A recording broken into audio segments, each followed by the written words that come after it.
YouTube. Duelist Academy decks. Bringing you a deck profile from basically the only deck that I'll probably be using forever because I'm having so much fun with it.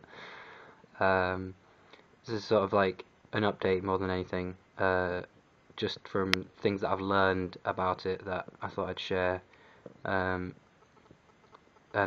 just really, I think this is probably the best it can be without the Abyss Rising update that they all get, and Justice of Prophecy sort of being completely ludicrous effect. So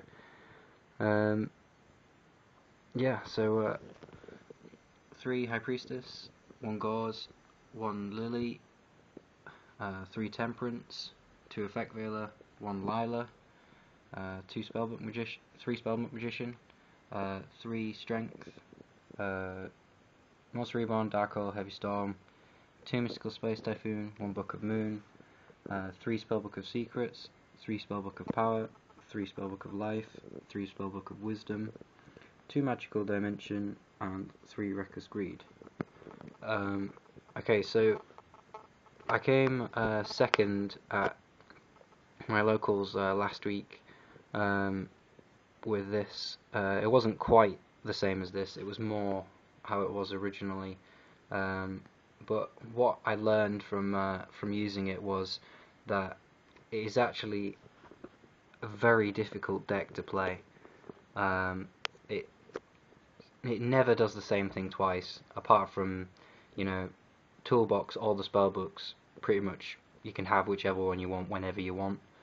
Apart from doing that, it's very different every single time you play it.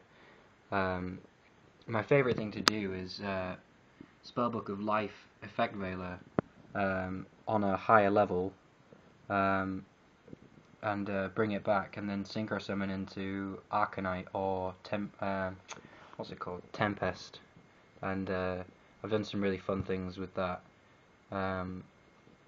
because obviously Effect Veiler is a spellcaster. Still got the 1 Lily in, just it's just really good. No one ever sees it coming. Lila instead of Breaker because basically Lila's little mill, you don't really want to mill, but the little mill, if it mills like, Spellbook or a Priestess, like you've got 4 Monster Reborn, so it's pretty good for fuel for Priestess or fuel for life, if it's like on your first turn, so that's pretty good.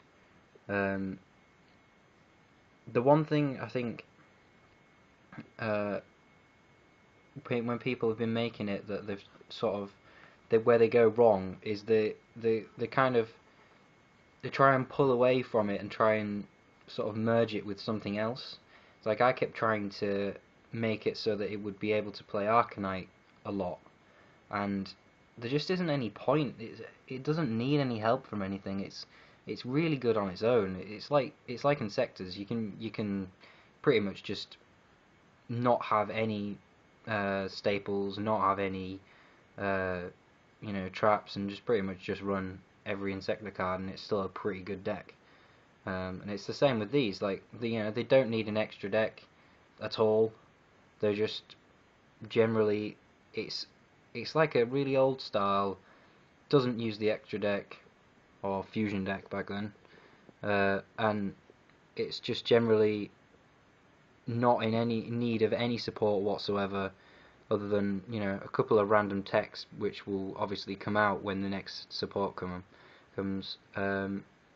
It's just got that little added bit of speed with Reckless Greed, because its search power I don't think is matched by anything in the game.